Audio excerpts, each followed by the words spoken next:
A ruthless bully shattered an elderly widow's glasses against the scorching desert sand, laughing as she fell to the dusty floor of a lonely canyon saloon. The room stayed silent, frozen by a fear that had choked this town for years. He believed he was an untouchable god of these red rocks, but he just made his final mistake. He had no idea her son was a legendary Marine raider, and that he and his K-9 partner were about to step out of the shadows to deliver a reckoning this desert will never forget. Before we begin, please take a moment to subscribe to our channel and leave a like. Your support truly means the world to us, and tell us where are you watching from.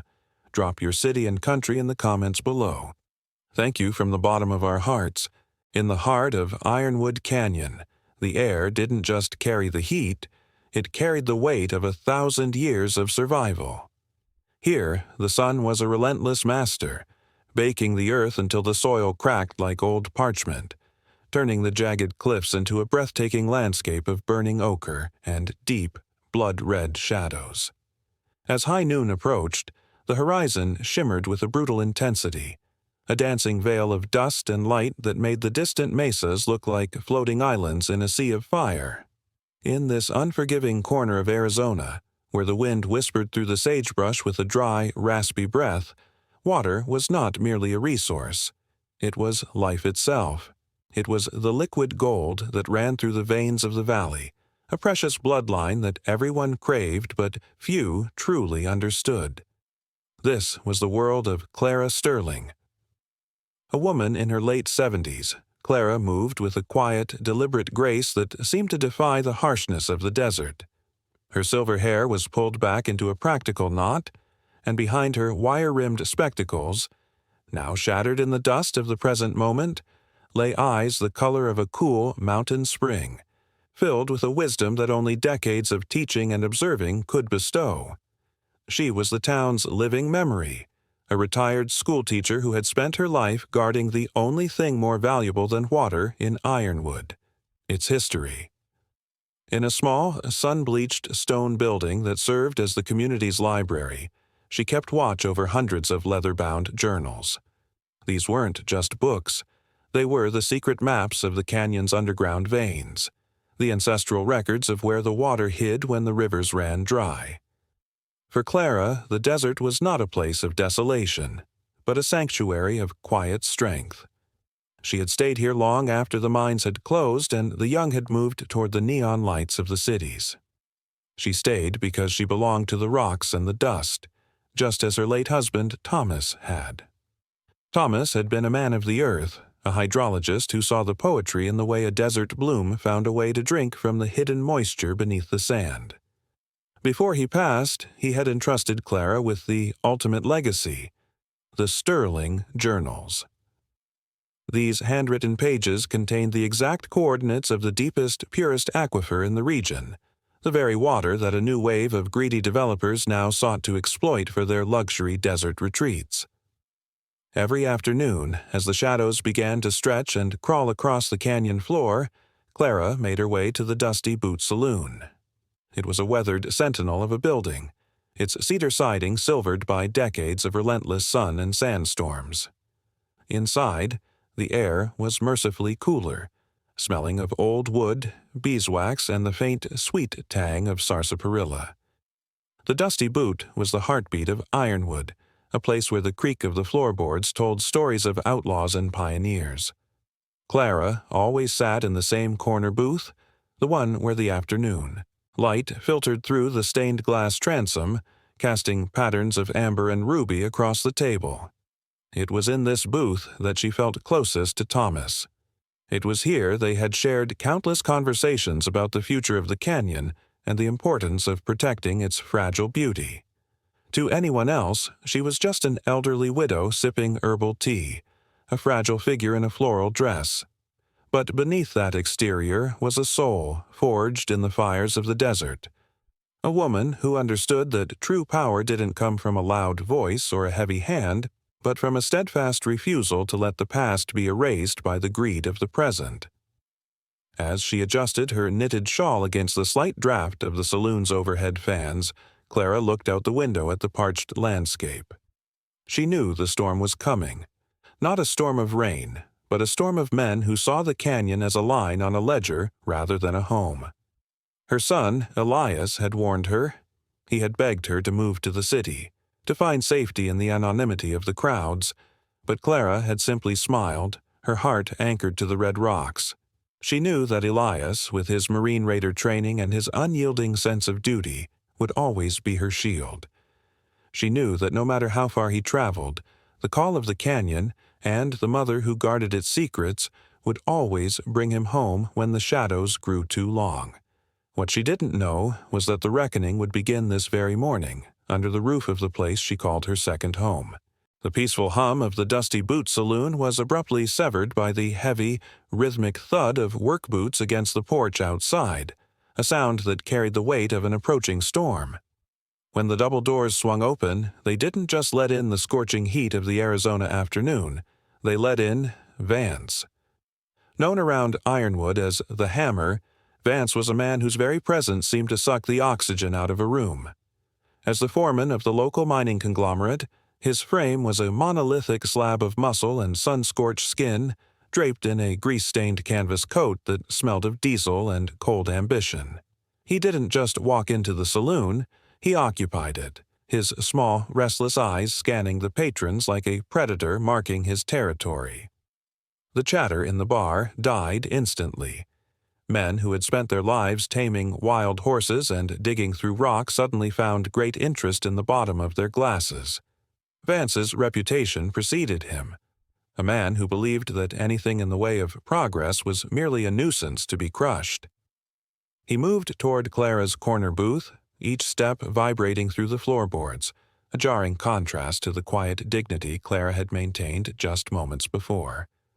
He stopped at the edge of her table, his shadow stretching over her like a dark shroud, blotting out the amber light of the desert sun. "Still sitting in the past, I see, Clara," Vance rumbled, his voice a low, gravelly rasp that felt like sandpaper against the silence. He didn't wait for an invitation. He pulled out the chair opposite her, the screech of wood against wood sounding like a cry of protest. Clara didn't flinch. She simply set her tea down, her hands steady despite the predatory energy radiating from the man across from her. She looked at him through her spectacles, her gaze as clear and unyielding as a mountain stream. "The past is where our roots are, Vance," she replied softly. Something a man who only looks for what he can dig up might never understand. Vance let out a short, hollow laugh that held no warmth. He leaned forward, resting his thick, scarred knuckles on the polished wood of the table. "Roots don't pay the bills, and they don't bring jobs back to a dying town. You're sitting on the only thing left that matters in this canyon." He lowered his voice, the false friendliness dropping away to reveal the cold iron beneath. "My employers made you a more than generous offer for that land, Clara. More money than a schoolteacher would see in 3 lifetimes. And yet, you're still holding out. You're holding back the future of Ironwood for the sake of some dusty journals and a dry riverbed." The conflict wasn't just about property lines or a paycheck. It was a war between 2 different worlds. To Vance, the canyon was a ledger to be balanced, a series of assets to be stripped and sold to the highest bidder. To Clara, the land was a sacred trust, a tapestry of stories and ancestral memories that belonged to the community, not a corporation. She knew what Vance was really after. It wasn't the rocky soil or the view of the mesas. It was the hidden aquifer Thomas had discovered, the pure, ancient water that flowed deep beneath the Sterling property. If Vance got his hands on it, he wouldn't just build a resort. He would drain the valley dry, leaving the local families with nothing but dust and regret. "This isn't about progress, Vance. It's about greed," Clara said, her voice ringing with an authority that made a few of the patrons look up, their faces etched with a mix of admiration and terror. "My husband spent his life ensuring this water stayed where it belongs, with the people who call this canyon home. Those journals aren't for sale, and neither is the soul of this town." Vance's face darkened, a blotchy, angry red creeping up his neck. He wasn't used to being told no, especially not by someone he considered so fragile. He leaned in closer, so close Clara could smell the stale tobacco on his breath. "You think you're being a hero, Clara? You're being a relic, a thorn in the side of hard-working men who need this project to happen. In this desert, the only law that matters is the law of the strong, and right now, you're standing alone." He looked around the saloon, a sneer twisting his lips as he saw the other men averting their eyes. The intimidation was working. The people of Ironwood were trapped in a web of economic fear, afraid to cross the man who held their paychecks in his hands. Clara felt the isolation closing in, a cold wind in the middle of a desert heat wave.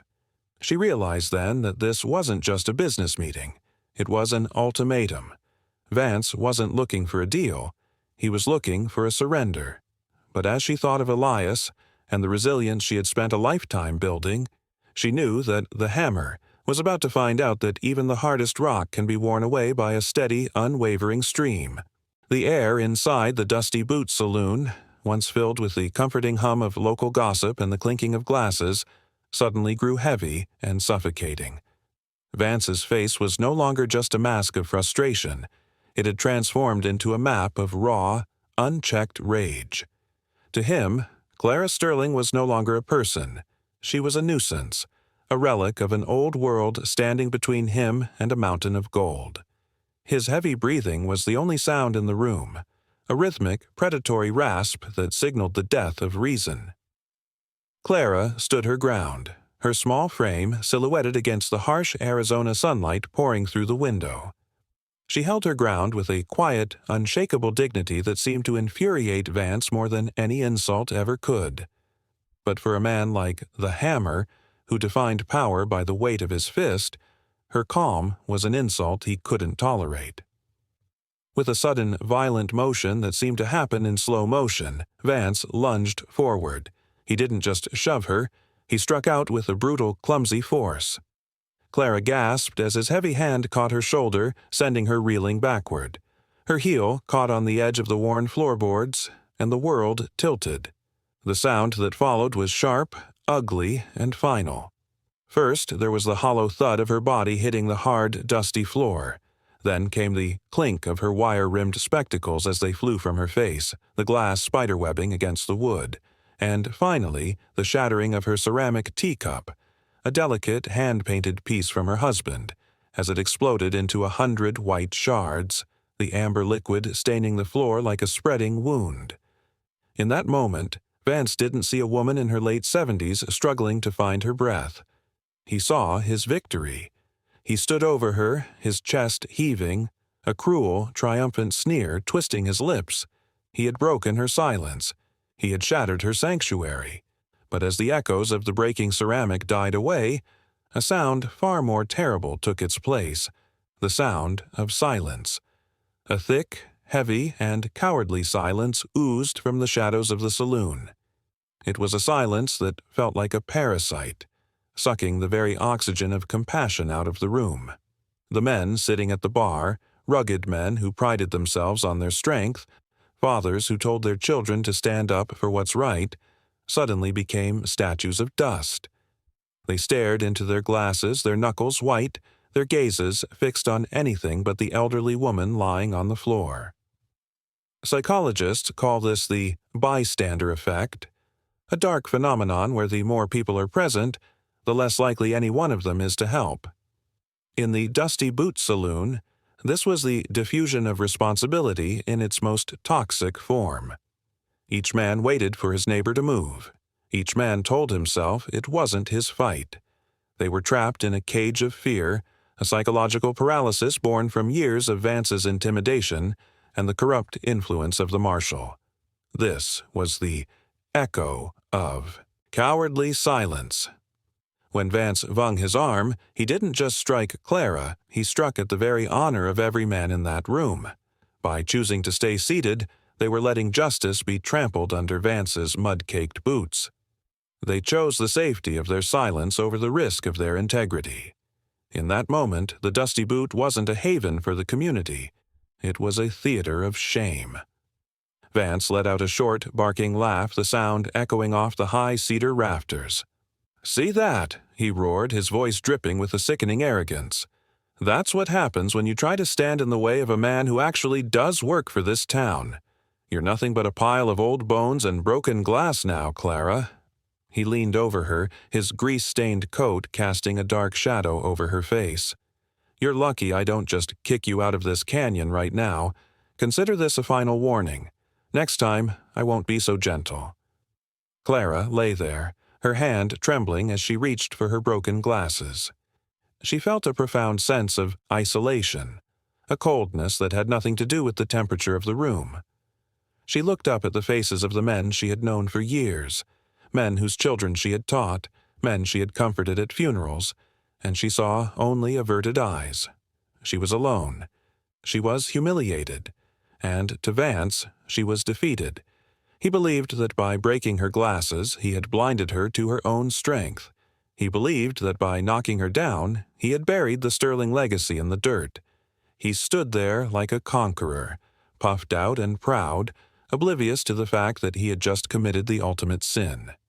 He had no idea that the tinkling bell above the door was about to announce the arrival of a reckoning that no amount of silence could hide. He had made her a victim in front of a room full of cowards, but he was about to face a protector who didn't know the meaning of the word fear. The heavy cedar doors of the Dusty Boot Saloon shuddered as a sudden, violent gust of wind slammed against them, carrying a whirlpool of red desert grit that tasted of ancient dust and impending thunder. The bell above the door let out a sharp, frantic cry, announcing an arrival that felt less like a traveler and more like a sudden change in the canyon's atmospheric pressure. Through the swirling veil of heat and sand stepped a man who seemed carved from the very obsidian and granite of the Ironwood cliffs. He was Elias Sterling, and the desert heat seemed to recoil in his presence. Elias didn't wear a uniform, just a faded tactical shirt and rugged hiking boots caked in the dust of a long journey. But he carried an aura of coiled power that no civilian clothes could ever hide. His shoulders were a broad, unyielding line, and his eyes, a piercing icy blue, held none of the gentle patience of his mother. They were the eyes of a man who had stared into the heart of darkness on a dozen battlefields and never once blinked. He moved with a predatory grace, an unnerving economy of motion that suggested his body was a finely tuned weapon, always ready, always calculating. But it was the creature at his side that truly froze the air in the saloon. Moving with a silent, rhythmic precision that chilled the blood of every man at the bar, was Titan. He was a Belgian Malinois, a masterpiece of sable and black muscle, 100 pounds of lethal intelligence. To a casual observer, he was a dog. But to those who understood the language of the battlefield, Titan was a steel guardian deity, a mythic beast whose erect ears and dark, focused gaze suggested a level of awareness that was almost supernatural. He didn't bark, he didn't lunge, he simply existed as a promise of swift and absolute justice. Titan sat there in a perfect, low crouch, his dark eyes locked onto Vance, the Hammer, Jennings. He was radiating a calm, controlled energy that was infinitely more terrifying than any overt aggression. You see, a military K-9 like Titan doesn't perceive the world the way we do. He doesn't listen to lies or look at posturing. He hears the frantic, irregular rhythm of a guilty heart. He smells the sharp, metallic tang of adrenaline and the sour, unmistakable stench of a bully's fear. In the suffocating air of the saloon, Titan had already performed a sensory autopsy on Vance. He could feel the vibration of the man's heavy breathing and the twitch of his aggressive muscles before Vance even realized he was moving. This was the silver cord, a telepathic connection forged in the fires of specialized training between a Marine raider and his partner. Without a single word being spoken, Titan knew exactly what had happened. He saw the shattered gong keen on the floor. He saw the white shards of the broken ceramic. And, most importantly, he saw Clara. Elias's gaze swept the room, taking in the scene in a fraction of a second. He saw his mother on the cold, hard floor, her hand trembling as she tried to gather the pieces of her broken life. He saw the men of the town, men he had known since childhood, sitting in a gallery of cowardly silence. And then his eyes locked onto Vance, who was still standing over Clara with a sneer of triumph that was about to become his greatest regret. In that moment, the vacationing son vanished, and the elite protector took his place. A switch was flipped in the very atmosphere of Ironwood Canyon. Elias issued a single command, his voice a low, guttural whisper that carried further than any shout. "Watch!" The response was instantaneous. Titan didn't move toward Clara. He flowed forward like a shadow, placing his powerful frame directly between the fallen Goa Poo and the man who had struck her. He didn't snap his jaws. He didn't growl. He simply stared up at Vance with a gaze that said, "You will not take one more step toward her." It was the professional warning of a military asset, a sentinel of justice who had faced down insurgents and landmines, and who now found a small-town bully to be nothing more than a minor obstacle in the path of his duty. Vance, who had spent his life using his bulk to intimidate the weak, felt the bravado evaporate from his bones. He took an involuntary step back, his heavy boots scuffing against the wood, his eyes wide as he looked down at the mythic beast at his feet. He saw the intelligence in Titan's eyes, and for the first time in his life, the hammer realized he wasn't the most dangerous thing in the room. Elias ignored Vance entirely, as if the man were nothing more than a piece of discarded trash. He knelt beside his mother, his movements softening into a gentleness reserved only for her.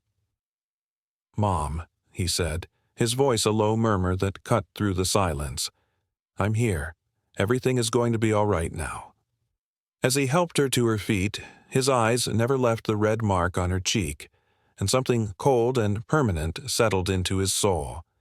The desert had brought a protector home, and Ironwood was about to find out that the price of silence was finally coming due. The silence in the dusty boot saloon was broken not by a hero's cry, but by the lazy, rhythmic jingle of spurs. Marshal Miller stepped through the dust-choked doorway, his uniform a faded, deceptive tan that matched the dry earth of Ironwood Canyon. He didn't rush to Clara's side. He didn't check for injuries. Instead, he adjusted his gun belt with a slow, practiced nonchalance, his gaze drifting over the broken glass and the fallen Goa Poo, as if he were looking at a minor spill on a kitchen floor. Miller was a man whose authority was as thin as the desert air, built on a foundation of backroom deals and turned heads. Now, let's all just catch our breath," Miller drawled, his voice a folksy, forced honey that made the back of Elias's neck prickle. He shot a brief, knowing nod toward Vance, a subtle signal that the script for this afternoon was already written. "Vance, you've been hitting the heat too hard again? And Clara, you always were one for a bit of drama in your senior years." The men at the bar seemed to exhale in unison, a collective sigh of relief. The marshal was here. The status quo was being restored. To them, Miller was the settler, the man who ensured that the ugly truth stayed buried beneath the red sand. He walked toward the center of the room, stepping between Elias and Vance, a physical barrier meant to protect the bully from the reckoning. "Mr. Sterling, isn't it?" Miller said, finally turning his cynical eyes toward Elias. "I heard you were back in town, looking a bit high-strung for a man on vacation. Why don't you take your mother on home? Let her rest those tired bones, and we'll call this a heated misunderstanding. No need to involve the paperwork, right?" It was a dismissal, a calculated attempt to sweep an assault under the rug of small-town politics. Miller believed he was the master of this theater, but he didn't realize he was playing a game with a man who specialized in dismantling corrupt regimes. Elias didn't move. He didn't shout. He simply watched the marshal, his icy blue eyes performing a silent, lethal assessment. He saw the way Miller's hand lingered near his holster, the way his eyes darted toward the saloon's ledger, and the subtle tremor in his fingers. Elias didn't need a badge to recognize a criminal. He had seen this same pattern of managed law in war zones across the globe. "This wasn't a misunderstanding, Marshal," Elias said, his voice a low, flat tone that carried the chill of a mountain peak. "It was a criminal assault on a military dependent. and I expect a formal arrest to be made immediately." Miller's folksy mask tightened, a flicker of genuine annoyance crossing his weathered face. "Listen here, son. I'm the law in Ironwood. I decide what's an assault and what's just a desert disagreement. You've been away too long. We handle things our own way here. Now, I'm being nice. Don't make me be the marshal." Vance, emboldened by his ally, let out a raspy chuckle. "Yeah, Elias. Listen to the law. Take the old lady and go knit something." The air in the room seemed to vibrate as Titan let out a deep, guttural vibration. Not a growl, but a frequency of pure intent. Elias placed a hand on his partner's harness, not to restrain him, but to signal that the tactical phase had begun. He didn't reach for a weapon. Instead, he pulled out a matte black encrypted device, a piece of marine technology that looked alien in the dusty saloon. "Marshal Miller," Elias began, his voice dropping into a terrifyingly calm register. "You've spent 20 years believing that what happens in Ironwood stays in Ironwood. You think your phone calls with the mining conglomerate and your contributions from Vance are hidden behind that silver star." Miller froze, his nonchalance evaporating. "What are you talking about?" "I'm talking about the digital footprints you've left in the sand for a decade," Elias continued, his thumb scrolling across the screen. "You see, my team doesn't just kick down doors. We listen to the ghosts in the machine. I have 3 separate audio files of you and Vance discussing the discouragement of the Sterling family. I have the bank records of the offshore account you opened in Phoenix last spring. And right now, these files are being uploaded to a secure server at the Department of Justice." The color drained from Miller's face, leaving him a sickly, ashen gray. He looked at the device in Elias's hand as if it were a live grenade. The law of the strong that he had relied on for so long was being overwritten by a higher power, the law of the truth. "You're bluffing," Vance spat, though his voice lacked conviction.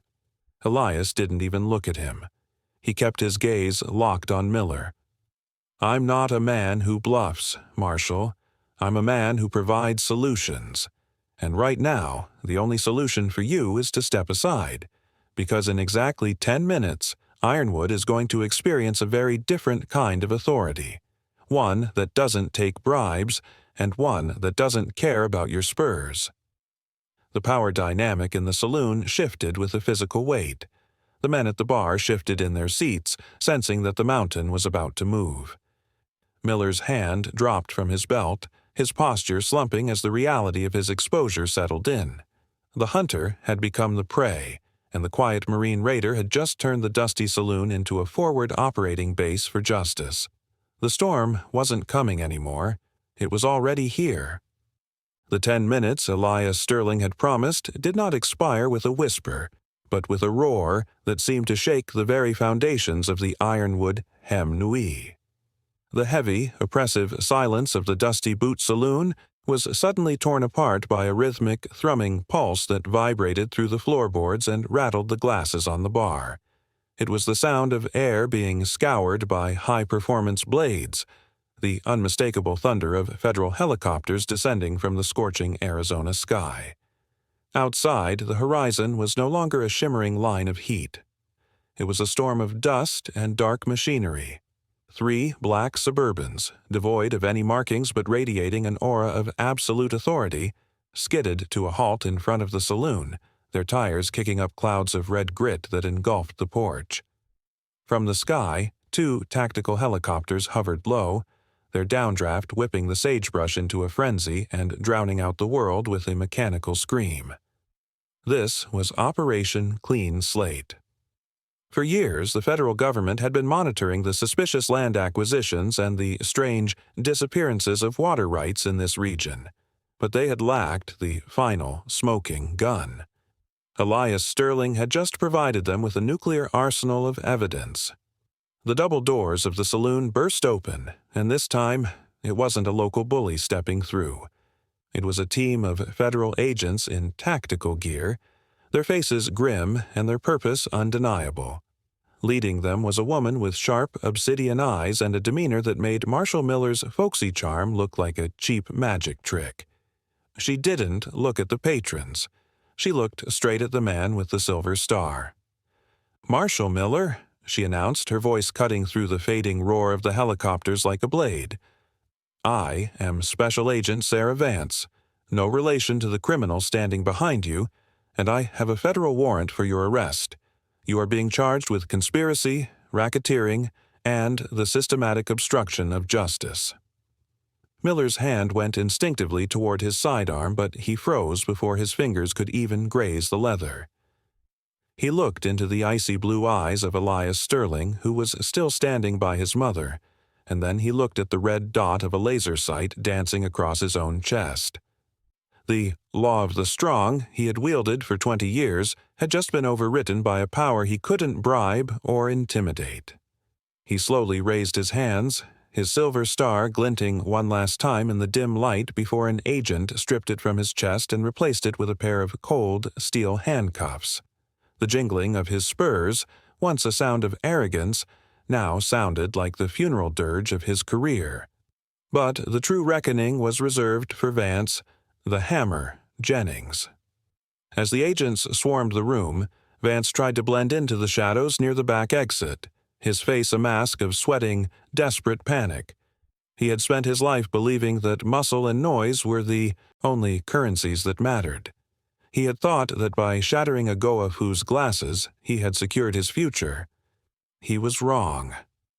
2 agents intercepted him before he could reach the door, pinning his massive frame against the cedar-planked wall. Vance struggled, his breath coming in ragged, terrified gasps, until he felt the cold, wet nose of Titan pressed against his hand. The Belgian Malinois didn't need to bite. His low, guttural vibration was enough to tell Vance that the hunt was over. "You don't understand," Vance bellowed, his voice cracking with a desperation that made him look small.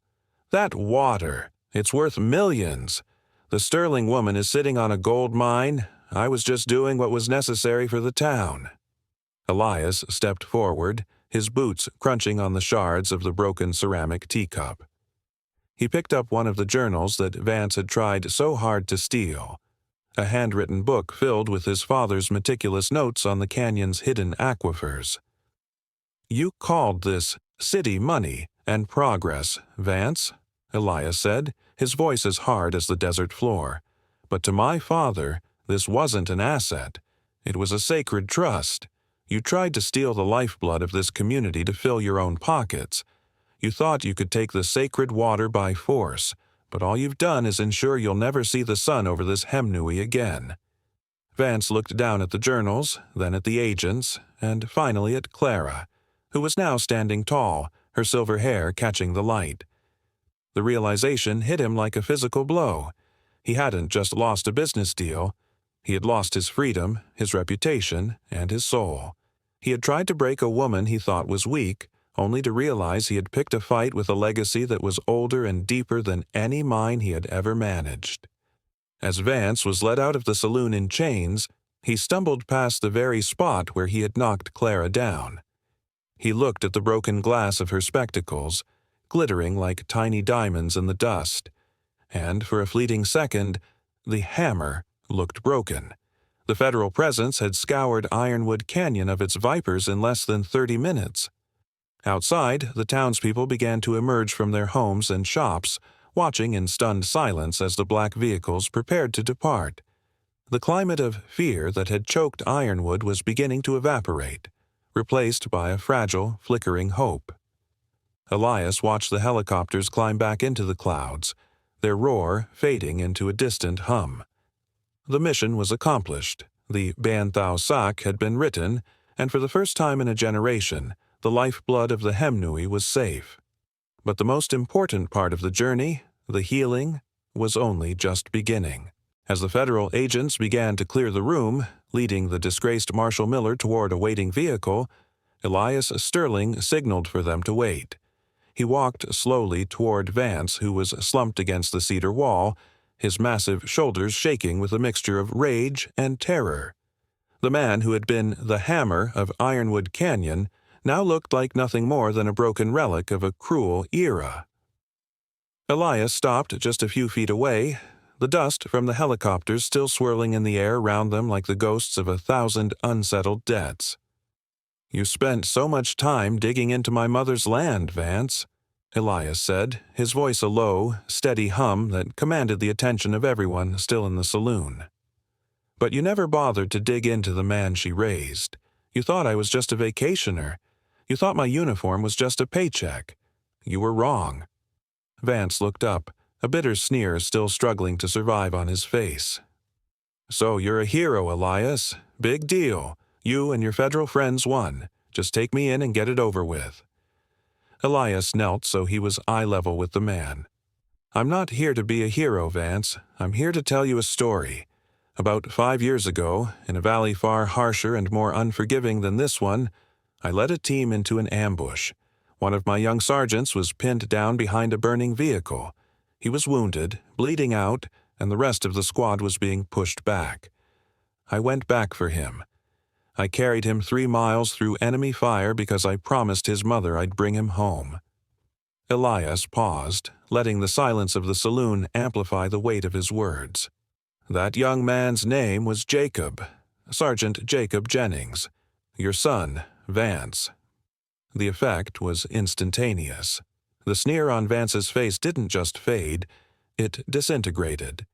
His eyes widened, searching Elias's icy blue gaze for a lie he wouldn't find. The heavy work boots that had stomped across Clara's dignity now seemed unable to support his weight. "Jacob," he whispered, his voice cracking like dry timber. He told me a Marine captain saved his life in the desert. He said he never got the man's full name, just that he was a raider who didn't know how to quit."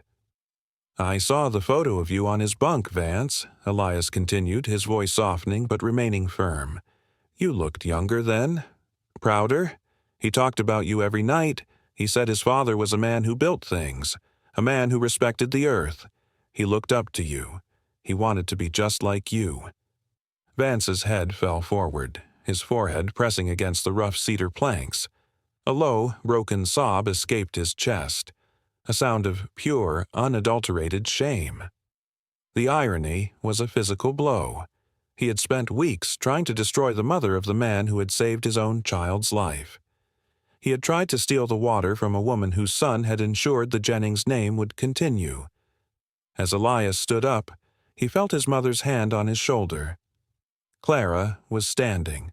There, her silver hair shimmering in the afternoon light, her expression filled with a profound, aching compassion. In this moment, the audience sees more than just a Marine raider. They see the harvest of a kind heart. When Elias knelt beside his mother earlier, his hands that had held the fate of nations, trembled as they touched her bruised cheek. This was the moment Clara had spent 30 years preparing for.